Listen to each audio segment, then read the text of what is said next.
Орон дэх сургуулийн дэргэдэх боловсролын мэдээллийн төвөөс эрдэмтэн судлаач нарыг сонгож ярилцсан.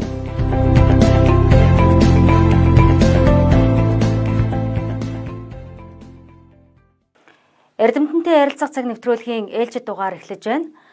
За Дорнод нутгаас төрөн гарсан төр нийгмийн нэр сэтгэлтэн соён гэгэрүүлэгч их бичгийн хүмүүн Жамин гүнгийн талаар за орон нутгийн иргэд бид хүүхэд залуучууд төдийлөн сайн мэддэггүй.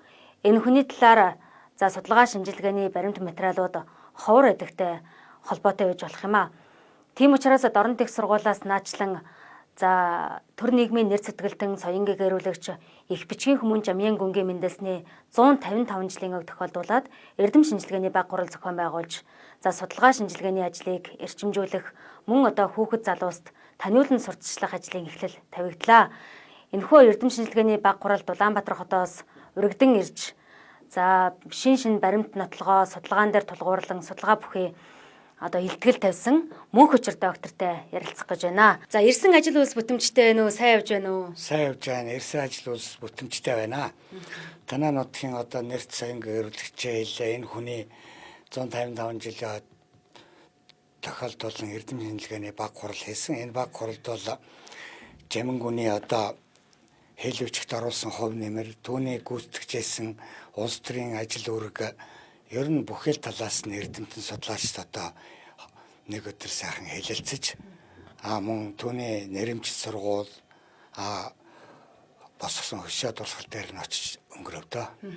За нэрт эрдэмтэн Жамин гүний одоо хамгийн том одоо байгуулсан гавьяа маань бол энэ ЮНЕСКОгийн одоо дурсгалын өвд Монголоос одоо хоёр одоо бүтээл бүртгэгдсэн нэг нь бол энэ шунхан данжуур байгаа шүү дээ. Тэгэхээр энэ шунхан данжуурыг Монголдо Бээжингээс залж авчираад ирээдүй одоо хойч үеийнхэндээ ингэж энэ одоо дурсгалд өвийг одоо үлдээсэн нь бол үнэхээр том гавьяа. Тийм ч учраас хоёлаа яриагаа Жамин гүнийхээ одоо үйлс бүтээл түүхэн одоо гавьяа зүтгэлийнхэн талаар яриагаа эхлэе. Жамин гүн бол одоо эртний их бичгийн боловсролтой гэрийн сургалтаар бичгийн боловсрол эзэмсэн өөрөө мөн бусдад гэрийн боловсролоор одоо бичиг ном олгож байсан түүний нэг Шавин Сүхбаатар байгаа. Тийм учраас өөрөө бичиг номонд их хайртай түүний төлөө одоо хичээнгүйлэн зүтгэдэг хүн байсны нэг тодорхой жишээ нь бол анх хувьсгал ясны ер нь дараахан тун удахгүй анхны одоо шин засгийн байгууллагын нэг нь бол Судруучгийн хөрөөлөл 1921 оны 11 сарын 19 Судруучгийн хөрөөлөнг байгуулад анхны дараагаар нь ажилласан. Ингээд өөрийнхөө хүсэл сонирхлоор тэрийг байгуулад дараагаар нь ажиллаад Монголынхаа өргөн уудам нутаг болон өвөр Монгол хятадын нутгаар явж Бурятын нутгаар явж ер нь Монголын түүх, соёл, шашинтай холбоотой эртний судар номнуудыг маш их цуглуулсан. За энэ дотроос одоо хамгийн гайхамшигтай гавьяа гэх юм бол одоо Монголын одоо данжуур одоо Бээжинд 80 тонн гэдэг хүнд байсан. Тэр 80 тонн өөрөө Монгол хүн учраас гэрээ хэлцэр байгуулад Монгол улсад хүлээлгэн өгсөн. Энэ бол ерөөсөө Жамин гүний одоо масар олон гавьяаны хамгийн одоо хүндтэй гавьяанд орох нэг зүйл байгаа. Хэрвээ бид одоо Жамин гүн тэрийг урдаас авчрааг бол Монголын одоо хосгүй үнэт бүтээл хятад одоо ЮНЕСКОд бүртгүүлнэ хят. Бид түүнийг одоо хятад одоо очоод их хэмжээний мөнгө төлж үздэг болно. Гэтэл ийм одоо 222 бат данжуур 108 бат ганжуур гэдэг одоо гайхамшигтай бүтээл байдаг.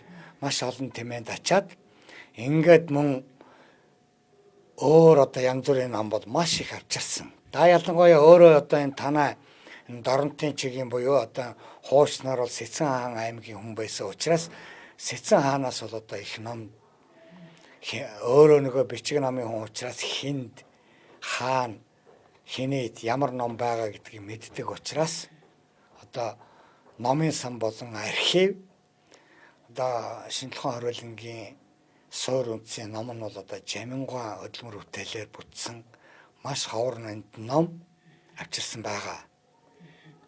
За Жамин гүн маань өөрөө бас гэрээр одоо өөрөө ном эрдэм сурахынхаа зэрэгцээ бусад хүмүүсийг бас гэрээр одоо ном эрдэм зааж өгж байгийнхаа хажуугаар 10 гаруй одоо монгол хэл бичгийн сурах бичиг одоо зохиосон гэж өчигдрийн илтгэлүүд дээр гарч ирсэн. Энэ талаар та ярьж өгөхгүй юу? Жамингун өөрөө одоо тухайн үеийн одоо бэлэгт гэдэг одоо их бичгийн хүнээр бага насндаа Монгол бичиг заалгасан. Мөн одоо танаа нутгийн алдартай улс төрийн зүтгэлтэн Монголоос одоо төвдөд сууж ясан анхны элчин сайд ийм хүн байсан Гомбидчин гүнгээд энэ хоёр бол бэлэгт гэдэг хүнээр Монгол бичиг заалгаж исэн. Өөрөө гэрийн одоо боловсрал гэрийн сургалтаар одоо эрдэм ном сурсан учраас яг энэ суурин дараа тулгуурлаад өөрөө бас хүүхэд багчуудад гэрийн боловсрал гэрийн сургалтыг хийж ирсэн. Ингээд мэдээж гэрийн сургалтаар бол нэг 10-20 хүнийг л сургана штэ. Тийм учраас бүх монгол хүүхдүүд бичиг үсгтэй болох хэрэгтэй, шин цагийн боловсролыг эзэмших хэрэгтэй гэдэг одоо сурах хүчүүд одоо хялбар одоо хүүхдүүд ингээд сурах бичгийг одоо зохиосон. 10 гаруй сурах хүчиг зохиосон. Тэгээ бяцхан охтыг одоо охид хөвгүүдийг одоо монгол бичигт төхөм сургах сурах хүчигч гэдэг юм уу? Бяцхан хүүхдүүдийн оюуны амыг нээх сурах хүчигч гэдэг юм уу? Энэ мэтлэнгээр 10 гаруй одоо тэр сурах хүчиг нь бол одоо тухайн монгол бичгийг одоо сурч байгаа хүмүүст их хялбар төхөм сарын дотор сурах тийм чиглэлтэй сурах хүчүүд байсан. Ингээ 10 гаруй эхнийхээ сурах хүчүүд дээр л ийм алдаа гард, тийм алдаа гарч ингүүл их хурдан сурах юм байна гэдэг үндсээр их олон сурах хүч гаргасан. Энэ хүмүүс манаас үндэсний намын сангийн суурийг анх тавилцаж байсан хүн шүү дээ. Тэгэхээр эрдэм шинжилгээний баах хурлыг бас 11-р сарын 21-ний өдөр зохион байгуулснаас энэ үндэсний намын сангийн түүхэн одоо ойн үеэр одоо давхцуулж зохиосон их учиртай байна. 1921 оны 11 сарын 19-ны өдөр Судрачгийн өрөөлөн байгуулсан энэ өдрөөр өнөөдрийн орчин цагийн шинжлэх ухааны ажилчдын өдрийг хийдэг. Тэгээ энэ 11 сарын 19-нд таарсан 7 хоног бол шинжлэх ухааны ажилчдын өдөр болдог учраас энэ шинжлэх ухааны ажилчдын өдрийг тохиолдуулна Монголын шинжлэх ухааны ууган байгууллагыг үүсгэн байгуулсан түүнийг өдөртөн зохион байгуулж исэн дөрмийн боловсруулж исэн Жамингуай яг энэ шинжлэх ухааны ажилчдын өдрийг давхцуулан зохион байгуулсан. Ерөөсөө Жамингуай их олон юмыг суурь анхдагч хүн штэ. Шинжлэх ухааны байгууллагын анхны суурь Судрачгийн өрөөлөн байгуулсан. Өөрийнхөө цуглуулсан энэ тэндээс авчирсан номын сангийн анхны суурийг тавьсан. Энэ тэндээс авчирсан одоо хуучин архивын бичиг баримтыг цуглуулж архивыг анх байгуулсан. Гэгэрлийн яамны анхны сайд байсан. Ийм одоо мундаг ийм боловсралтай төр нийгмийн гайхамшиг зүтгэлтэй энэ хүн бол одоо ховд Дорнот аймгийн одоо энэ нутгийн хүн гэдэгт бол таа өхөн Дорнотын энэ хүмүүс одоо энэ хүнээр одоо бахархын аргагүй юм да. 6 ухаанд мөн одоо гүн нэвтэрсэн хүн байсан гэж ярих юм бэлээ. Энэ тухайн та бас мэдээлэл өгөх. Хэн Жамингуны бичсэн нэг ийм ном байдаг. Урт өдрийн улиг өвгөний бичиг гэдэг ном. Энэ ном бол ер нь эхлэл нь төгсгөл нь 6-аар дүүрэн байдаг. Тэгээ Өлзийн наран гэдэг хүний Дашням гэдэг хүний Өлзийн нарны өчл гэдэг зохиол дээр тэр цуг ажиллаж байсан Дашням нь бол Жамингуйн тухай хэлсэн байдаг л да. Хүний төрсөн он сар өдрийг мэдчихвэл сампин зохиол яаж явах вэ? Ямар хувь тавилантай явах вэ? Ямар хүчнээр өвдөх вэ? Хизээ насрах вэ гэдгийг гаргадаг байсан гэсэн тэмдэглэл байдаг. Гэтэл урт өдрийн улиг өвгөний бичиг гэдэг номон дээр харахад ерөөсөө 6-ын тухай маш энгийн ойлголтоор Европын тоол гэж юу юм, аргын тоол гэж юу юм, бэлгийн тоол гэж юу юм гэдгийг гаргасан. Тэгээ яагаад монголчууд ингээд шар зурхаг хэрэглэх болсон тухай бол маш энгийн хэлсэн байдаг. Жишээлбэл Чингис хаан хатан Мянаг улсыг эзэлж авсан их найр хийгээд ингээ мөнх тогтоол гаргаваа гэд. Ингээ хаврын уур орсон өдрөөс өмнө буюу хойно 15 хоногийн дотор цагаан сар болох ёстой мөнх тогтоолтой гэдэг. За хаврын уур нь ерөөсөө цаг тооны бичгээс үл хамааран 2 сарын 4, 5, 6-ны хооронд хаврын уур ордог. Тэгэхээр хаврын уур орсноос урагшаа 15 гэхээр 1 сарын 20, хойшоо 15 гэхээр 2 сарын 21 гэсэн үг. Тэгэхээр ерөөсөө цагаан сар бол 1 сарын 21-нээс 2 сарын 20-ны хооронд болох тийм Чингис хааны зарлиг мөнгө тогтоол од гарагийн хөдөлгөөнтэй давхцж байдаг. Үүнийг бол одоо яг маш нарийн шинжлэх ухааны үндэстэй энгийн ойлгомжтойгоор гаргасан хүн бол Жамингүн байгаа. За Жамингүний төрсэн газар бол өнөө хүртэл одоо бас маргаантай байна гэдэг асуудлыг өчигдөр эрдэм шинжилгээний хурал дээр яригдсан. За Баян Түмэн суманд байдаг Баян буллаг гэдэг газар бол төрсөн юм а гэж үзээд 2014 онд Дорнот аймгийн иргэдийн төлөөлөгчдийн хурлаар Баян Түмэн сумын Баян Түмэн сумын ерөнхий боловсролын сургуулийг Жамингүний нэрэмжтэй болгосон. Мөн одоо Баян Түмэн суманд байх одоо Баян буллаг хэмээх газар түүний одоо хөшөөг нь ингээ босгосон. Гэгчшээний ийм одоо үйл явдлууд болоод өрнжээ. Гэтэл бол өчигдрийн эрдэм шинжилгээний хурлын бас үр дүн хэлэлцүүлгээс ингээд харж байхад Жамингүн болвол Баян Түмэн сумын Баян буллаг биш, Чойволсон сумын Баян буллаг гадаг газар төрсөн юм шүү.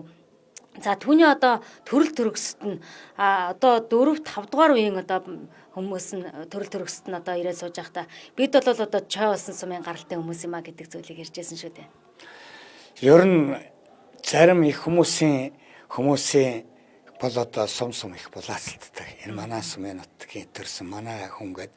За юутаа ч гэсэн Жамингүн бол Сэцэн хан аймгийн Чин Ачт бангийн хошуу буюу дараа нь ардын засгийн үед хан Энтэй уулын аймгийн Баян Түмэн уулын гушууны Баян дээр үеийн одоо Баян булган сумын нутагт төрсөн нь бол ерөөсөө архивын хүн амын тоолгоор баталгаатай байдаг.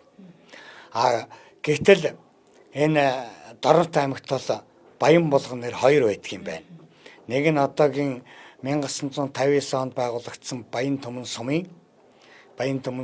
сумын нутагт Баян булган гэж газар байд юм байна. Нэг нь Чойволсон суманд Баян булган гэдэг газар байд юм байна.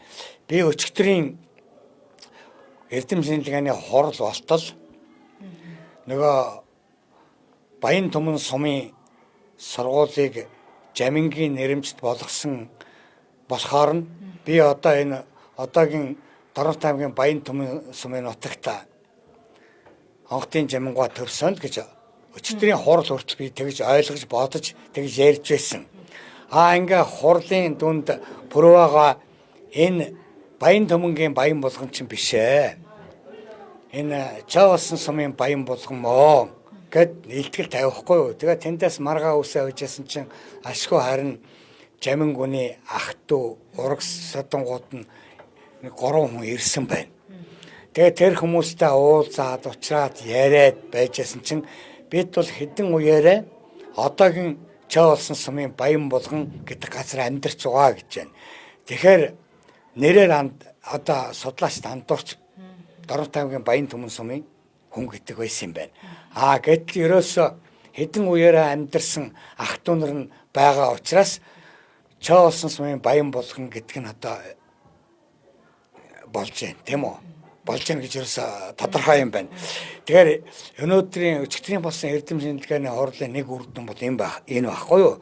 Одоо Жамингүнийг судалдаг хүмүүс одоо уншигч нар бүгд л Баян Түмэнгийн хүн гэж ойлгосон бол Чойволсон сумын хүн юм байна. Яагаад гэвэл ижил нэртэй газруудаар хүн их андуурч бас тийм юм байдгийн. Яалч жоохгүй ойрхон газрын ойрхон 2 суманд хоёуланд нь Баян булган гэж нэртэй газар байхтаа чадгийн. Тэгээ байсан. Тэгээд ер нь ах トゥ нар нь ураг удам нь одоо хэдэн үеэрээ хаан суув гэдэг чинь тэр хүний нэг баталгаа учраас ямар ч гэсэн зарим нэг архивын баримт болон эрдэм судалгааны баримтын хажуугаар аман түүхийн баримт гэж их чухал юм байдгийн. Тэгэхээр өчигдрийн хурал дээр ах トゥ нар нь ирээд өөрсдийнхээ оршин сууж амьдарч байсан газар болон өвөг дээдсийн тухай ярина гэдэг чинь энэ бол маш гайхамшигтай аман түүх. Тэгэхээр энэ аман түүхэн дээр тулгуурлахлаар юутаа ч гэсэн агуу их онготын Жамингуа бол Чойволсон сумын Баян Түмэн Чойволсон сумын Баян булган сум гэдэг газар төрсөн тодорхой байна. Тэгэхээр би ч гэсэн одоо эрдэм судлалын хүн бас энэ нэг эргэлзээгээ тайлсан учраас бас л их сайхан хурал болсныг илэрхийлэх гэсэн үг. За бид бол Дорнот нутгаас төрөн гарсан Цэндийн дамтан сүрэнгүй тоон тогтох тургуйн талаар бол маш сайн одоо манай нутгийн ард иргэд маань бол мэддгээ. За тэгвэл тэдний хажуугаар мөн одоо энэ Жамингүн гэж их бичгийн их одоо энэ хүмүүнийхээ тухай одоо бас төдийлэн сайн мэддэггүй байсан бол ингээд бас мэдх эхлэл маань тавигдж байна гэж харж байна. Энийг цаашдаа олон нийтэд таниулан сурталчилгаад бид бас юун дээр анхаарах хэрэгтэй вэ? Та энэ тал дээр зөвлөгөө өгөхгүй юу? Ерөөсөө Монгол бичгийг одоо улс орон даяар түгээн дэлгэрүүлэхэд онцгой гавьяа байгуулсан. Өөрөө 10-20 хүүхдүүдээр ээлжээр хүүхдүүдэд Монгол бичиг зааж сургаж байсан бол түмэн олонд нэгэн хүн эрдэм сурваас одоо түмэн хүнд гүйгүүлмэ. Түмэн хүн бичиг сурваас улс оронд нөлөөлмөө гэдэг ийм гайхамшигтай үгийг хэлжсэн учраас ер нь ингээд Монголын нийт хүүхд багчуудад Монгол бичиг заах, сургах тийм сурах хүч гаргаж ирсэн учраас энэ хүний нэрэмжит Монгол бичгийн олимпиадыг ер нь дорнод нутгийн хэмжээнд бол зохион байгуулалт их үр дүнтэй. Тэгээ одоо юу байна? Нэг сайхан гүшөө тэр Баян Түмэн сумын сургуулийн үед нэг сайхан гүшөө босгосон байна. Тэр гүшөөг юм жижигхэн макатаар ингээд одоо олимпиадад төрүүлсэн хүүхдэд бэлгэлдэг. Олимпиадад хүүхдээс аваад тэргүүн байр эзсэн багшд нь тэр Жамингүний тэр дурсгалыг одоо жижигхэн хөрхөн макатаар ингээд бэлэг болгоод өгөх юм бол айл амтанд ороод эн чинь хинбэ юу үлээгээд тэгэнгүүт тэгэл тэр жижигхэн хөрхөн Жамингүний макатыг хараад Жамингүний тухай яриа өрнөл дорнод даяараа Жамингүнээ мэддэг болно л гэсэн үг. Гэж би нэг өчигдөр тэр гүшөөг нь хараад тийм сэтгэл төрж илаа. За маш их баярлалаа. Таны цаашдаа ажил үйлсэд амжилт хүсье. Баярлалаа.